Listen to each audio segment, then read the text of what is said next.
મિત્રો હવે જોઈએ આપણે એની એક્સરસાઇઝ રૂલ્સ કેવી રીતે એપ્લાય કરવા. આની અંદર બે વિભાગ છે, ત્રીજો પુરુષ એકવચન અને એના સિવાયનો એટલે કે આઈ, યુ, વી અને ધે. મેં હાઇલાઇટ કરેલું છે કે અહીંયા ક્રિયાપદનું મૂળ રૂપ, જેવી રીતે કે પ્લે હોય તો પ્લેનું પ્લે જ મૂકવાનું, આપણે એસ કે ઈએસ લગાવવાનું નહીં.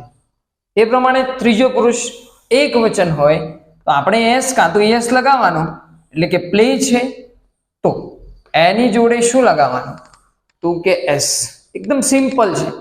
એક્ઝામ્પલથી સમજીએ આપણે કે અહીંયા મેં તે એટલે કે છોકરો છે માટે હી મૂક્યો છે, બરોબર.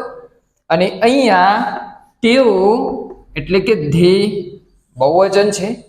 ઓકે, આપણે કર્તા ઉપર ફોકસ કરવાનું કે કર્તા કોણ છે એ પ્રમાણે મૂકવાનું ક્રિયાપદ. તો અહીંયા જોઈએ ત્રીજો પુરુષ એક વચન છે તો આપણે શું મૂકવાનું ક્રિયાપદની જોડે? એસ કાં તો યસ. હવે પ્રશ્ન થાય સાહેબ ક્રિયાપદ ક્યાં છે? હંમેશા ક્રિયાપદ આપણી અંદર લાસ્ટમાં હોય. તો શું કરે છે તો કે ખાય છે. હવે શું ખાય છે? સફરજન. સફરજન ખાવું એટલે તો કે ઈટ એન એપલ, અહીંયા મૂકી શકીએ. હી ઈટ એન એપલ. ઓકે, પણ અહીંયા મિસ્ટેક છે તમને સમજાવવા માટે કે ક્રિયાપદ સાહેબ છે ઈટ, એની જોડે શું લગાવવાનું કે એસ, એટલે હી ઈટ્સ એન એપલ. અહીંયા જુઓ તમે, દે ઈટ એન એપલ, તે સફરજન ખાય છે. ફોકસ કરો કર્તા અને ક્રિયાપદનું મૂળ રૂપ મૂકો. આપણે જોઈએ એક્ઝામ્પલ નંબર 2 કે જેની અંદર તમને આપેલું છે તે, એટલે કે કોઈ છોકરી ગણી લો, આપણે તેણી એટલે કોઈ છોકરી ગણી લો, શી. એ પ્રમાણે મેં અહીંયા ચેન્જ કર્યું છે આઈ. વિદ્યાર્થી મિત્રો જુઓ, વાક્ય એક જ બાબત કહેવા માંગે છે કે તેણી ક્રિકેટ રમે છે, એટલે અહીંયા હું ક્રિકેટ રમું છું. કર્તા તરીકે ખાલી બદલાય છે શું તો કે અહીંયા છે તેણી અને ત્યાં છે હું. તો આપણે એ પ્રમાણે એપ્લાય કરવાનું. ક્રિયાપદ કોણ છે તો કે રમે છે. શું રમે છે તો કે ક્રિકેટ, તો કે પ્લે ક્રિકેટ. ઓકે, બરાબર છે કે ખોટું છે? ગેસ કરો તમે. ખોટું છે. પ્લેની સાથે શું આવે? એસ, કારણ ત્રીજો પુરુષ એક વચન. એ પ્રમાણે અહીંયા જુઓ કર્તા બદલાઈ ગયો.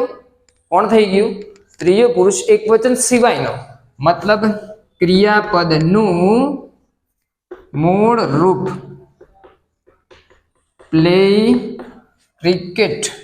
અહીંયા જુઓ, તે ક્રિકેટ રમે છે, હું ક્રિકેટ રમું છું. ઓનલી ફોર કર્તા જ બદલાઈ ગયો તો બધા રૂલ્સ બદલાઈ ગયા. ત્રીજું તે, અથવા આપણે એક કામ કરીએ, નેમનું એક્ઝામ્પલ લઈએ. આપણે મૂકીએ અહીંયા આરિફ. ઓકે, અને અહીંયા છે અમે, વી. ઓકે, ચલો રૂલ્સને એપ્લાય કરો, જાતે કરો એપ્લાય. આરિફ તો કે ત્રીજો પુરુષ એક વચન, કારણ ધીસ ઇઝ નેમ. લેટ્સ. તો પીવું, શું પીવે છે તો કે પાણી, મતલબ ડ્રિંક વોટર. પણ શું લગાવવાનું તો કે એસ લગાવવાનો. એ પ્રમાણે અહીંયા કર્તાને મેં બદલી નાખ્યો, વાક્ય એનું એ જ છે. તો શું આવે? Drink water. હવે હું અહીંયા એસ મૂકું તો કે ના ચાલે સાહેબ, કારણ ત્રીજો પુરુષ એક વચન.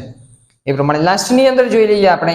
તે શાળાએ જાય છે, કોઈ છોકરો છે, લઈ લઈએ આપણે શી. અહીંયા તે શાળાએ જાય છે તો લઈ લઈએ આપણે કોઈ છોકરો છે તો હી. ગો નું શું થાય તો કે ગોઝ. હવે તમને આ રૂલ્સ હું લાસ્ટમાં બતાવું છું કે ઈએસ ક્યારે લાગે અને એસ ક્યારે લાગે. He goes to school. Okay, તો વિદ્યાર્થી મિત્રો અહીંયા શું કર્યું? ઓનલી ફોર કર્તાને ચેન્જ કર્યો તો કે અહીંયા છોકરો ત્રીજો પુરુષ એક વચન હતો ને અહીંયા આઈ થઈ ગયું. માટે આ એસ ને તમારે ફક્ત ઈ એસ ને કાઢી નાખવાનું, બાકી વાક્ય જેમનું તેમ. I go to school. I go to school. તો વિદ્યાર્થી મિત્રો એકદમ સિમ્પલ લેંગ્વેજમાં હું તમને સમજાવ્યું છે. જો વિડીયો ગમે છે તો લાઈક કરો અને હવે સેકન્ડ રૂલની જોઈએ આપણે. ડુ અને ડઝ નો ઉપયોગ, મતલબ કે નકાર વાક્ય હોય તો કઈ રીતે વાક્યને બનાવવું, કઈ રીતે બોલવું, અને જો પ્રશ્નાર્થ વાક્ય છે તો એને કેવી રીતે બોલવું. તો વિદ્યાર્થી મિત્રો, હવે જોઈએ આપણે નકાર વાક્ય એટલે કે નોટ વાળો. જેમ કે તે ક્રિકેટ રમે છે અને તે ક્રિકેટ રમતો નથી, તો શું શું નિયમ લાગુ પડે છે? તો મેં હાઇલાઇટ કરેલું છે કે જો ત્રીજો પુરુષ એકવચન છે તો તમારે એસ વાળું જે પણ સહાયકારક ક્રિયાપદ છે એની ઉપર ફોકસ કરવાનો. આપણે નકારની અંદર બે બાબતોનો ઉપયોગ કરવાનો, ડુ કાં તો ડઝ. ઓકે, હવે આની અંદર હું તમને હિન્ટ આપું કે જેનાથી કન્ફ્યુઝ ના થવાય કે એસ વાળું કયું છે, ડુ છે કે ડઝ છે. તો સાહેબ સિમ્પલી ડઝ છે. તો હંમેશા નિયમ પ્રમાણે કે ત્યાં એસ લગાવતા હતા તો અહીંયા પણ ડઝ લગાવવાનું, અને આ ડુ બાકી છે અને અહીંયા લગાવવાનું. એક્ઝામ્પલ જોઈએ આપણે કે આરિફ ક્રિકેટ રમતો નથી, મેં અહીંયા કર્તા તરીકે આરિફને લીધો છે અને વાક્ય કયું છે તો કે નોટ વાળો એટલે કે નકાર.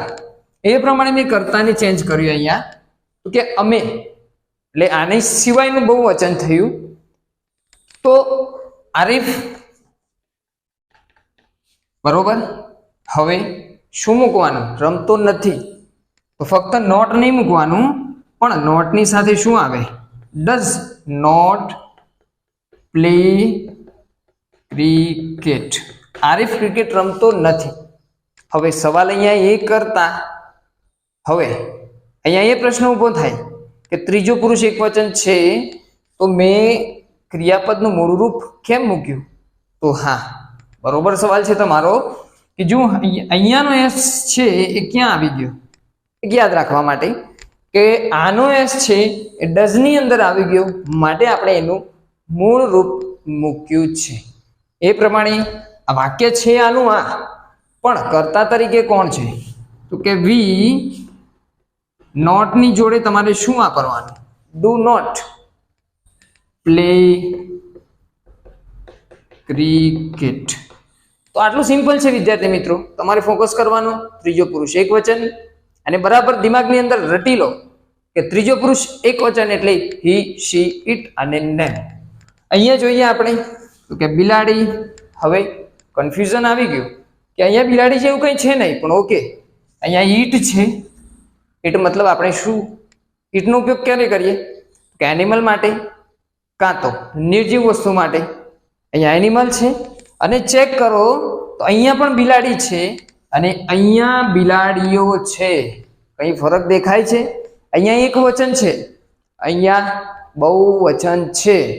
તો એ બરોબર ફોકસ કરજો કે એક વચન છે કાં તો બહુવચન છે. એક વચન છે ઈટની અંદર આવે તો આપણે મૂકી શકીએ કેટ. બિલાડી પીતી નથી તો ડઝ નોટ ડ્રિંક મિલ્ક. અને અહીંયા તો કે બિલાડીઓ એટલે કે cats do not drink milk.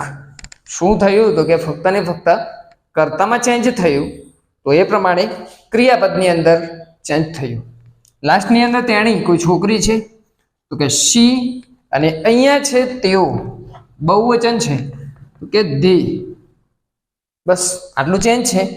ચા પીતા નથી, સોરી અહીંયા પણ નથી. હવે ત્રીજો પુરુષ એકવચન તો કે ડઝ નોટ ચા પીવી તો ડ્રિંક ટી. તેઓ ચા પીતા નથી તો they do not drink.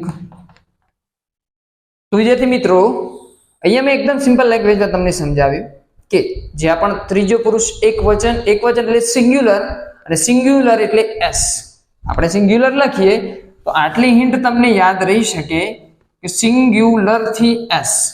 અને જ્યાં પણ સિંગલ હોય, ત્રીજો પુરુષ એકવચન હોય, તો તમારે એસ વાળા ક્રિયાપદ એટલે કે પ્લે નું પ્લેઝ અને ડુ અને ડઝ ની અંદરથી ડઝ નો ઉપયોગ કરવાનો. બાકીના જે પણ બાકી છે જેમ કે ડુ, તો એને બહુવચનની અંદર કાં તો ત્રીજો પુરુષ એકવચન સિવાયના પણ જે ક્રિયાપદ હોય એની અંદર મૂકવાનું. તો વિદ્યાર્થી મિત્રો, આ આપણું ડીપલી એક્સપ્લેનેશન હતું હકાર નકાર વાક્ય માટે. અને હવે જોઈશું આપણે પ્રશ્નાર્થ વાક્ય માટે કે શું નિયમ લાગુ પડે છે.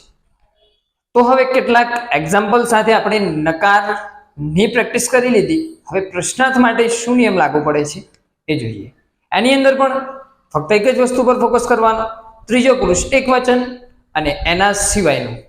અહીંયા મેં રૂલ્સ સ્ટેપ બાય સ્ટેપ લખ્યા છે કે ક્રિયાપદ જોડે એસ, ડઝ નોટ અને લાસ્ટની અંદર શું પ્રશ્ન કરવા માટે તમારે વાક્યની એમનું એમ લખવાનું, ફક્ત આગળ શું લગાવવાનું તો કે ડઝ. કેવી રીતે? આરિફ ક્રિકેટ રમતો નથી, રમે છે. બરોબર. હવે પ્રશ્ન કર્યો છે મેં, તો મારે શું આગળ લગાવવું પડે. હવે તમારે ફોકસ શુંની ઉપર નથી કરવાનું. આરિફ ક્રિકેટ રમે છે, કેવું વાક્ય થઈ ગયું કે હકાર. હું એને લખી લઉં તો આરિફ પ્લેઝ ક્રિકેટ. બરોબર. વિદ્યાર્થી મિત્રો, આ બાબતે મેં પહેલા વિડીયોની અંદર પણ ભણાવી લીધું છે અને જોઈ લેજો પાર્ટ નંબર 1 ની અંદર કે એસ કેવી રીતે લગાવવાનો. હવે અહીંયા તો પ્રશ્ન છે, આપણે પ્રશ્ન કરવાનો છે. બરોબર. પણ શુંની ઉપર આપણે ફોકસ ન કરતા ફક્ત આટલા વાક્યની ઉપર ફોકસ કરો તો આરિફ ક્રિકેટ રમે છે એટલે કે હકાર વાક્ય બની જાય છે. તો મેં હકારને લખી લીધું કે આરિફ પ્લેઝ ક્રિકેટ, પણ મેં લખ્યું છે અહીંયા કે ડઝ પ્લસ વાક્ય. એ વાક્ય લખાઈ ગયું, આગળ શું મૂકવાનું? ડઝ મૂકવાનો.